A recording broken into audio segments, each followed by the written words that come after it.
किशोरी जी ठाकुर जी से पूछ रही हैं, मैया कहा कर रही हैं? ठाकुर जी बोले, कछु ना कर रही, रोज को नियम है मैया को। हमारे ब्रज लीला में तो कहें कि ठाकुर जी बोले हनुमान चालीसा को पाठ कर रही हैं, लेकिन मन में भाव आयो कि भाई तब तो हनुमान चालीसा की रचना ही ना भई होगी। गोस्वामी तुलसीदास जी महाराज तो कलयुग में प्रकट भये, लेकिन हमारे लाला तो नित्य हैं, आज भी लीला कर रहे हैं।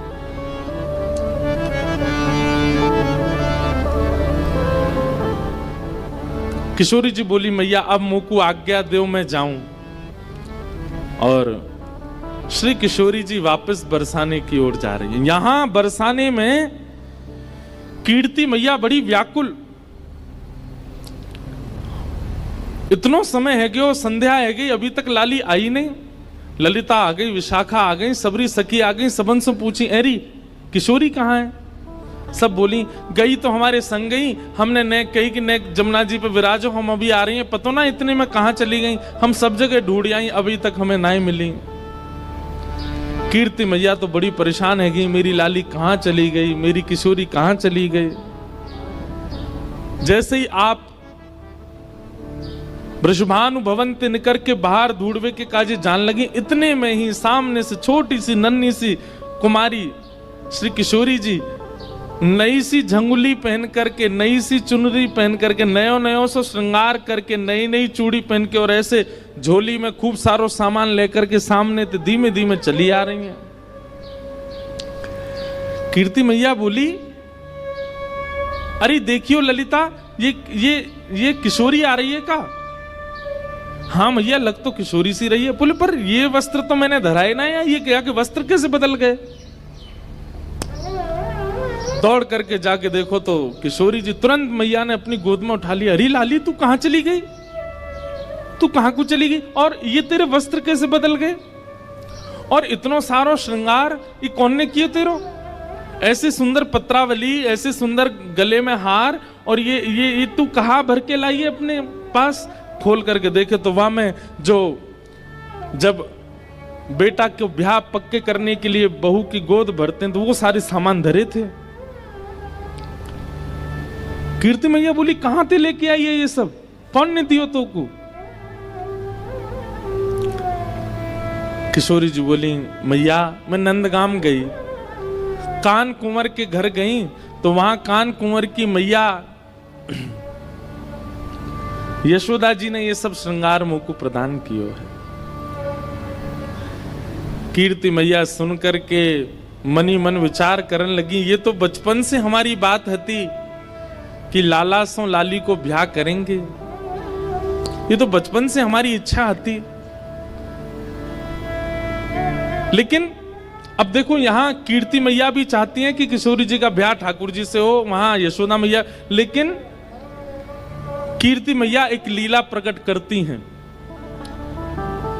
और जैसी भावना कीर्ति मैया के हृदय में, वैसी भावना सब बरसाने वारेन के चित्त में है जाए। वाकई लिए किशोरी जी एक लीला करती हैं। कैसी लीला? कि कीर्ति मैया इस संबंध के लिए थोड़ा थोड़ा इनकार कर देती हैं। कीर्ति मैया के, अरे बचपन में तो हमारो बड़ो मनो कि भाई इनके लाला होएगो तो वहां से अपनी लाली को ब्याह करेंगे, पर अभी जैसे जैसे हमको सुनवे में आ रही है, उनको छोरा तो कारो है, और कारी के संग संग वो तो टेढ़ो मेढ़ो है, वाके पाम भी टेढ़े, वाकी कमर भी टेढ़ी, वाको मुख भी टेढ़ो। एक सखी बोली, कारो ना है मैया, नीलो है, नीलो। नीलो समझे? जैसे अभी बाहर का आकाश हुआ है, ये ठाकुर जी का एक्चुअल रंग है, और घना हो जाए वो ठाकुर जी का असली रंग है। हमारे ठाकुर जी कोरे काले नहीं है, कोरे नीले नहीं है। जब घनघोर घटा छाती है, उस समय के आकाश का जो वर्ण है वो ठाकुर जी से बिल्कुल मैच होता है। एक सखी बोली, कारो ना है मैया, नीलो है, नीलो। अरे जब तक वहां को नामकरण नहीं भयो, सबरे नंद महर में सबरे बातें नीलमणि नीलमणि कह करके पुकारते। एक सखी बोली, मैया बात तो तू सही कह रही है, कल को हमारी लाली ते ब्याह कर लेगो, रात में अंधेरो हैगो, और किशोरी कहीं ढूंढने लगी, कहां चले गए श्याम सुंदर? पतो चली बगल में ही बैठे हैं, लेकिन अंधेरे के कारण दिख ना रहे। अरे कम से कम ऐसा तो होना चाहिए जो न प्रकाशमान रहे। किशोरी जी ये सब बात सुन रही हैं और नीची नजर करके बिल्कुल गहरी गहरी सांस ले रही हैं। उनको प्रिय नहीं लग रही ये सारी बातें।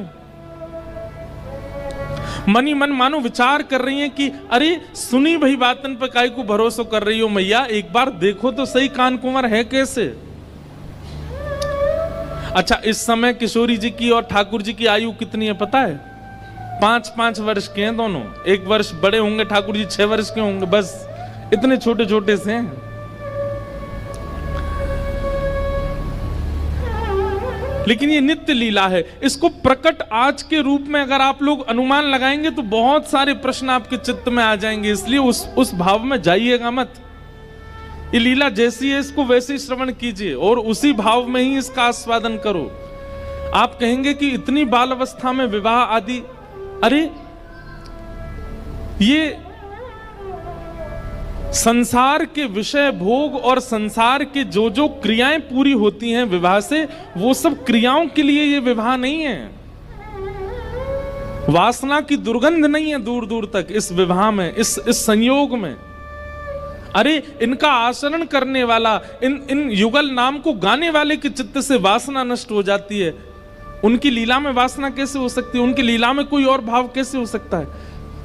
मुझे स्पष्ट करना इसलिए आवश्यक है क्योंकि कई अनधिकारी अगर सुनेंगे तो वो फिर गलत भाव में ले जाएंगे। किशोरी जी मन में विचार कर रही हैं कि सुनी भाई बातन पे काई को जाओ, एक बार देखो तो। तभी कीर्ति मैया एक वयोवृद्ध हैं बरसाने में, उनको नाम है पूर्णमासी, उनको बुलाती हैं, इधर आओ। पूर्णमासी आवे तो कीर्ति मैया के बड़ी चिंता की बात है, आप ही कछु हल निकालो या को। बोले कहा हल निकालना बताओ। बोले देखो किशोरी को देखो एक बार, ऐसो श्रृंगार करके बैठी है, ऐसे सुंदर सुंदर वस्त्र और पामन में देखो महावर लगा के बैठी है, हाथन में महावर लगी है, गले में सुंदर हार पहने और याकू बतासे आदि सब दे करके यशोदा मैया ने पक्की सी कर दी है, गोद भराई कर दी लाली की। पूर्णमासी बोली अरे वाह, ये तो शुभ संकेत है, या में चिंता की कहा बात है। ये तो पूरा वृंदावन जाने, पूरा ब्रजमंडल जाने की भैया वृषभानु लाली, वृषभानु की लाली तो नंद के लाला को ही जावेगी, या में चिंता की कहा बात है। कीर्ति मैया बोली पर मुझे चिंता हो गई, ऐसी सुकुमारी, ऐसी सुंदर, ऐसे रूप गुण सब में संपन्न, और वो यशोदा को लाला, वाक्य तो मैंने ऐसे ऐसे कुकर्म सुने हैं, चोरी करके खावे, टेढ़ो मेढ़ो सो चले, कारो सो है, ऐसो ऐसो है। कारो भी एक बार को स्वीकार कर लूंगी, टेढ़ो मेढ़ो भी एक बार को स्वीकार कर लूंगी, लेकिन चोर, मुझे तुम ही बताओ पूर्णमासी, कोई सास यूं चाहेगी कि वाह को दामाद चोर हो?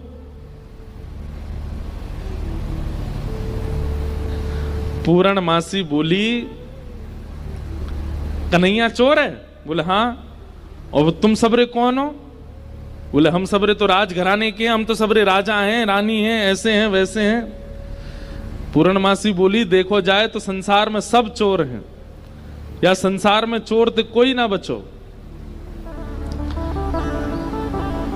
देखो तो सब चोर जगत में, देखो तो सब चोर जगत में। राज्य के चोर हैं राजा रानी, राज्य के चोर हैं राजा रानी, शहर चोर व्यापारी, शहर चोर व्यापारी।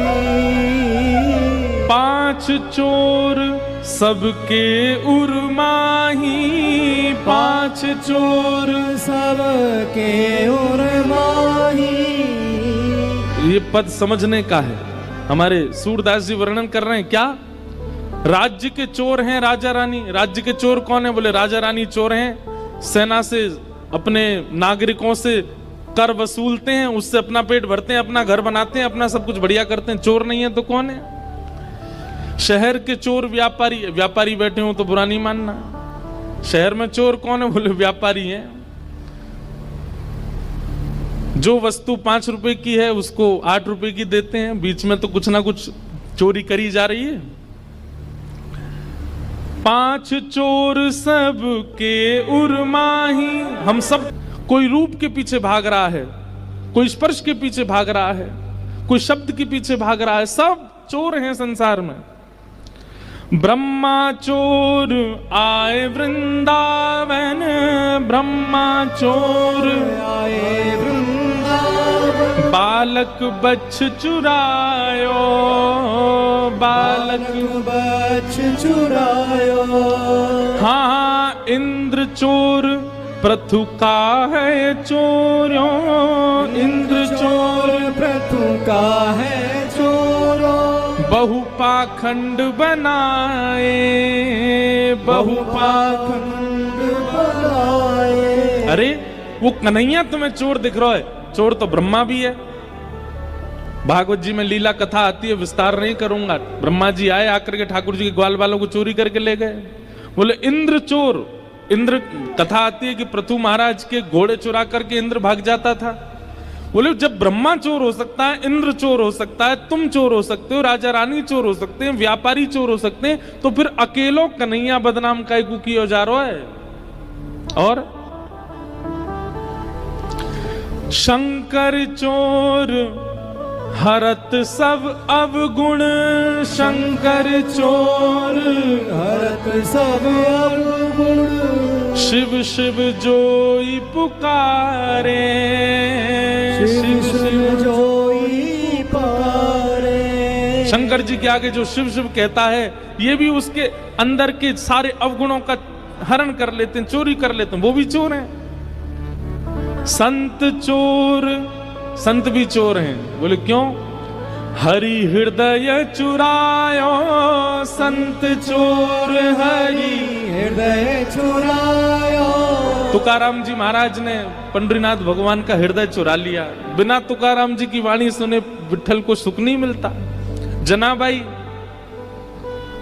बिना जनाबाई के स्वर सुने ठाकुर जी को रहा नहीं जाता। रात में मंदिर बंद होने के बाद जाते हैं जनाबाई के पास सुनने के लिए, सुनाओ मुझे कुछ। संत चोर हरि हृदय चुरायो, संत चोर हरि हृदय चुरायो। जो त्रिभुवन विस्तारी, जो त्रिभुवन विस्तारी। देखो तो सब चोर जगत में, देखो तो सब चोर जगत में। और फिर अंत में पूर्णमासी क्या कह रही है? सब मिल चोरी करी श्याम की, सब मिल चोरी करी श्याम की। जो जासे बन आई, जो जासे बन आई। अरे हम लक्ष्मी भी कमाते हैं तो वो भी तो चोरी है। ठाकुर जी की पत्नी है वो। कौन बच रहा है? अगर हम वेद अध्ययन कर रहे हैं, शास्त्र अध्ययन कर रहे हैं, तो ये ठाकुर जी की बुद्धि है, ठाकुर जी का ज्ञान है, उसका भी तो हरण कर रहे हैं। आप कहेंगे हम तो उसको मेहनत करके पा रहे हैं। चोर भी बहुत मेहनत करता है। अर्धरात्रि में टॉर्च लेता है, धीमे धीमे कदमों से जाता है, घर के ताले तोड़ता है, भीतर घुस के तिजोरी से सामान, वो भी तो कह सकता है मैंने बहुत परिश्रम किया, आप मुझे क्यों मार रहे हो? सूरदास सठ कहाँ लगी वरणो, सूरदास सठ कहाँ लग वरणो। सूरदास जी कह रहे हैं भैया कहां तक वर्णन करूं मैं चोरियों का, लेकिन घूम फिर करके चोर नाम केवल एक को ही दिया गया, माखन चोर कन्हाई, माखन चोर कन्हाई। देखो तो सब चोर जगत में, देखो तो सब चोर जगत में। पूर्णमासी ने ऐसा पद सुनायो, कीर्ति मैया बोली, अरे एक चोर शब्द कहा बोल दिए, तुम तो बिल्कुल ही जो है का रोवे को आतुर रह गई हो, मतलब ऐसे कौन करे। अरे भाई मैं सास हूं, मैं बोल सकूं कि मेरो जमाई चोर न होए, आप तो पूरी सब चोर बता दिया आपने। अरे कीर्ति मैया तूने एक विचार कर, नंद बाबा यशोदा के यहां कोई माखन की कमी है, कोई दूध की कमी है, कोई दही की कमी है? ये सब लीला कीर्ति मैया इसलिए कर रही है क्योंकि बरसाने की सब सखियां खड़ी हैं, ये सुने, कल को ये लोग ना कुछ कहने लग जाएं। आज इनके सामने स्पष्ट कर दूं सब बात, इसलिए कीर्ति मैया ये लीला कर रही हैं। और पूर्णमासी की बात सुनकर के सब सखियां ही बोलने लगी, अरे कीर्ति मैया पूर्णमासी सांची कह रही है, वाके घर में कोई कमी थोड़ी है, वो चुरावे जावे वाको सुख है, वो सबन को सुख देवे जावे, और ना कोई को चोरी जैसा अनुभव होवे। कीर्ति मैया बोली, मैं फिर भी चाहूंगी कि पूर्णमासी तुम जाओ और कहा करो, बोले जैसे हमारी लाली उनने नंदगाम बुला लई, टीको कर दियो, काजल लगा दियो, वस्त्र पहना दिए, ऐसे कैसे वो करके वह लाला को बरसाने लेके आओ। सब लोग ध्यान से सुनियो, ठाकुर जी अब तक रूप बदल बदल के बरसाने आए हैं, लेकिन अपने वास्तविक रूप में अभी तक बरसाने आए नहीं है ठाकुर जी। और जैसी कीर्ति मैया ने कही कैसे भी लाला लेके आओ, और याद रखियो ना तो नंद को पता चले, ना यशोदा को पता चले, ना दाऊ दादा को पता चले, ना रोहिणी को पता चले, और वाके जो छोटा सबरे सखा है उनको भी पता नहीं चलनी चाहिए। अकेले कन्हैया को बरसाने लेके आओ, हम सबरी सखी घेर के वाके एक एक रों को देखेंगे, तब लाली को ब्याह करेंगे। पूर्णमासी बोली, ये तो बड़ो कर्रो काम है, एक तो वो इतना चंचल है, कोई के हाथ में आवे ना, वाकू लेकर के इतनी दूर लानो और फिर इतने सब सकीन के बीच में रखनो। बोलना पूर्णमासी अब ये काम करो, ऐसी सुकुमारी हमारी लाली, हमने देखभाल के सब करेंगे। सब सखियों के मन में भी प्रेम उत्पन्न होने लगा कि श्याम सुंदर आएंगे, हम भी उनको देखेंगे, हम भी न अनुभव करेंगे कैसे हैं। किशोरी जी को भी सुख है कि एक बार आ जाएं बरसाने में, तो यहां बैठ करके सबके बीच उनका दर्शन पुनः हो जाएगा। पूर्णमासी बोली, तो ठीक है मैं जा रही हूं ठाकुर जी को लेने। एक प्रकार से किडनैपिंग होने वाली है ठाकुर जी की। पूर्णमासी निकल पड़ी। ठाकुर जी यहां गैया चरा रहे थे अपनी, बाकी के सब सखा अपने अपने घर को जा चुके, एक मन सुखा ठाकुर जी के पास रह गया था। पूर्णमासी दूर से देख रहे, बोले हाँ बढ़िया है, सबरे सखा चले गए, मन सुखा का है, पतलो सोया तो 2-4 रेपटा में मैं गिरा दूंगी, कन्हैया ले जाऊंगी। जो थी उसकी आयु होगी 80-90 के लगभग, कमर उसकी झुकी हुई थी और ऐसे थोड़े लचक लचक के चलती। जैसी चलती आ रही इतने में ही मन सुखा बोलो, लाला देखियो, ऐसा लग रहा हो कोई झूला झूल तो भयो आ रहा का।